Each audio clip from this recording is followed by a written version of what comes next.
আমার এক বড় ভাই গাড়ি নিয়ে আমাদেরকে নিয়ে আসছে। সিং নাই তবু নাম তার সিংহ।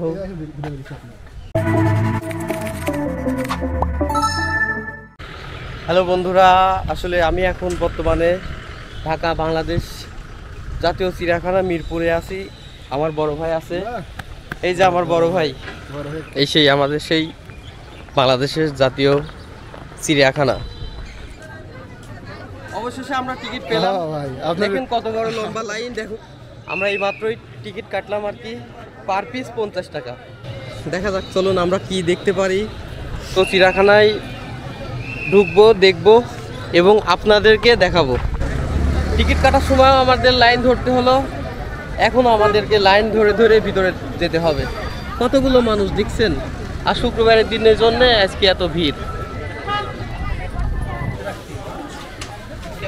অবশেষে আমরা চিড়িয়াখানার মধ্যে এসে পৌঁছালাম।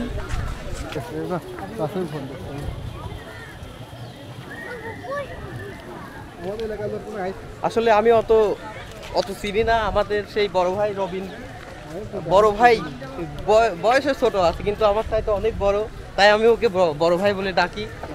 আসলে এখন আমরা হরিণ টরিণ দেখবো, আমি তো চিনি না, ওর সাথেই ঘুরবো আর কি। ও যেখানে আমাকে নিয়ে যাবে সেখানে আমি যাব। শুধু পরিবেশটা দেখুন।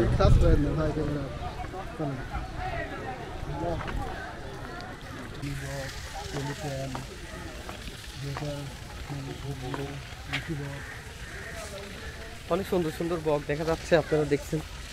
ক্যামেরায় অত ভালো আসছে না।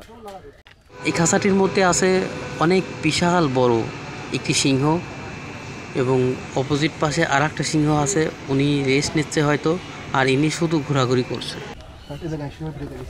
এই যে মাল আসতেছে, যাও আসতেছে।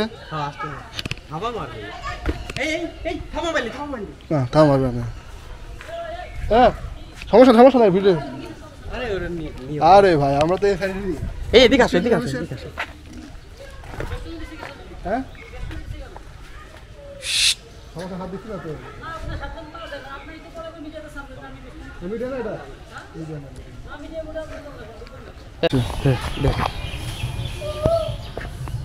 মাশাআল্লাহ, এগুলো নিজ চোখে না দেখলে বিশ্বাস করতাম না যে আসলে পশু পাখি এত সুন্দর হয়। অনেক সুন্দর, আসলে অনেকটাই সুন্দর লাগছে, যা আপনাদেরকে ভাষায় বোঝাতে পারবো না। এখন আমরা জিরাফ দেখবো আর কি, কত সুন্দর জিরাফ দেখবো। একটু উপরে উঠি, একটু উপরে উঠে ভালোভাবে দেখা যাবে, ভিডিওটাও ভালোভাবে করা যাবে।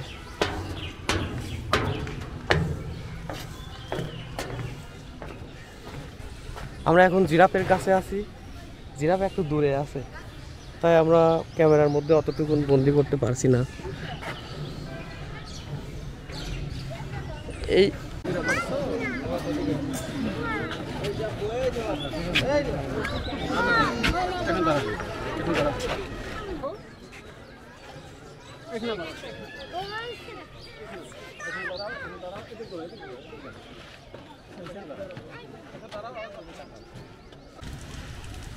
জলহস্তি তো আর এমনি নাম দেয়নি, ওরে কাজ কাম সব সম্পূর্ণই পানির মধ্যে। এগুলো হলো জলহস্তি।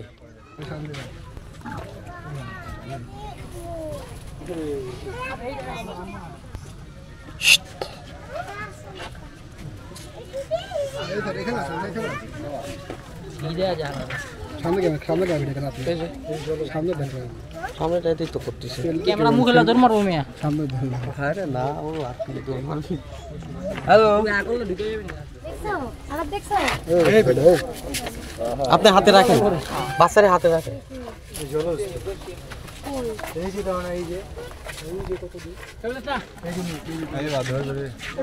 সারা জীবন জলে থাকে, নাম হয়েছে এই জন্য জলহস্তি।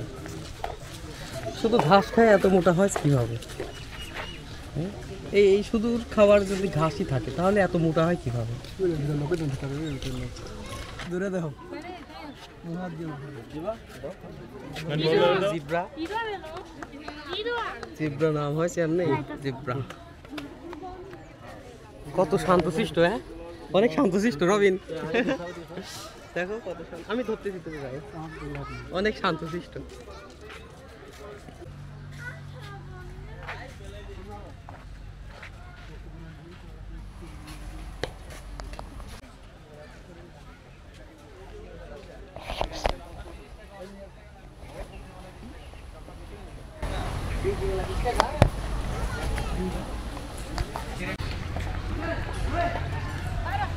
এখানে প্রতিদিন হাজার হাজার মানুষ এই চিড়িয়াখানায় বেড়াতে আসে, ভ্রমণ করতে আসে। আসলে ভালো লাগার মতন একটা দর্শনীয় স্থান এবং শিক্ষা ভ্রমণের জন্য এই চিড়িয়াখানাটা অনেকটাই সুন্দর, অনেকটাই ভালো, অনেকটাই শিক্ষণীয়। আপনারা অনেকেই জানেন যে কিছুদিন আগে একটা টেলিভিশনে আমরা খবর, এটা নিউজ হয়েছিল, এই হায়েনার দল, এরা হচ্ছে একটা বাচ্চার হাত থেকে একবারে ছিঁড়ে নিয়েছিল। আপনারা অনেকেই জানেন। সেই হায়েনার কাছে আমি যাব এখন। আসলে ওরা কতটুকু হিংস্র প্রাণী আমরা বইয়েতেই শুধু হচ্ছে পড়ে আসছি যে হায়নারা অনেকটাই হিংস্র, কিন্তু একটা ছোট্ট একটা বাচ্চার হাতটা ছিঁড়ে নিয়েছিল, তাহলে কতটুকু হিংস্র হতে পারে তাহলে বুঝতে পারতেন। আমরা ভিডিওতে সাধারণত দেখি ওরা দলে দলে থাকে, যাকে আক্রমণ করে সবাই সংঘবদ্ধ হয়ে আক্রমণ করে। এই সেই গন্ডার। আসলে আমরা কথায় কথায় মানুষকে বলি তোর চামড়া কি গন্ডারের চামড়া নাকি? গন্ডারের চামড়া অনেক মোটা, এই জন্যই বলা হয় যে গন্ডারের চামড়া। শকুন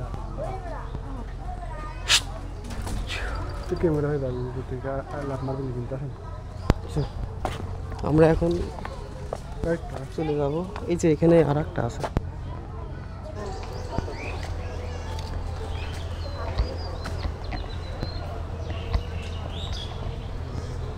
আসল ভাইয়ের কেমন লাগছে জাতীয় চিড়িয়াখানায় এসে? খুবই ভালো লাগছে, সত্যই অনেকটাই ভালো।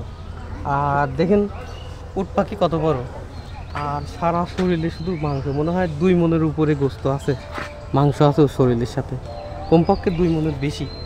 মানে একটা পাখির গায়ে যে এত মাংস থাকে নিজের চোখে না দেখে বুঝতাম না। এতদিন নাম শুনে আইছি, মানে মুভি দেখে আইছি উট পাখি বিশাল হয়, আজকে বাস্তবে রূপান্তরিত হলো, নিজ চোখে দেখলাম। আপনারাও চলে আসবেন, ভালো লাগবে।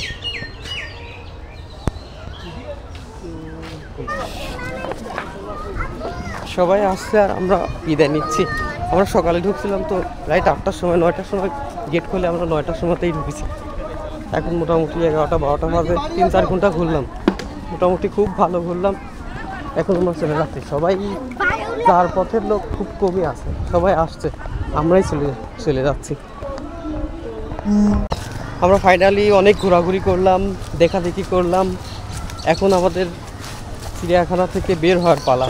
আসলে সকালে হালকা কিছু নাস্তা সেরেছি, খুব খিদে লাগছে, আর খাওয়া দাওয়া করবো। আর চিড়িয়াখানার ভিডিওটা খুব তাড়াতাড়ি দেবো ইনশাল্লাহ। আমার এই ভিডিওটারে যদি আপনাদের ভালো লাগে তাহলে অবশ্যই আমার পাশে থাকবেন, ফলো দিবেন, এবং আমার ইউটিউব চ্যানেল আছে আসাদ ব্লগ বিডি, এটাকে সাবস্ক্রাইব করে আমার পাশে থাকেন আর কি। আল্লাহ হাফেজ। আমার এক বড় ভাই গাড়ি নিয়ে আমাদেরকে নিয়ে আসছে। বড় ভাই একটা হাই দেন। ঠিক আছে। আমরা এইমাত্রই ঢাকা জাতীয় চিড়িয়াখানা থেকে বের হয়ে আমার এক বড় ভাইয়ের মাইকের মধ্যে থেকে আবার যাচ্ছি আমাদের নেক্সট গন্তব্যে। তো চলুন আমরা কোথায় যাই আপনাদের মধ্যে আমি শেয়ার করব।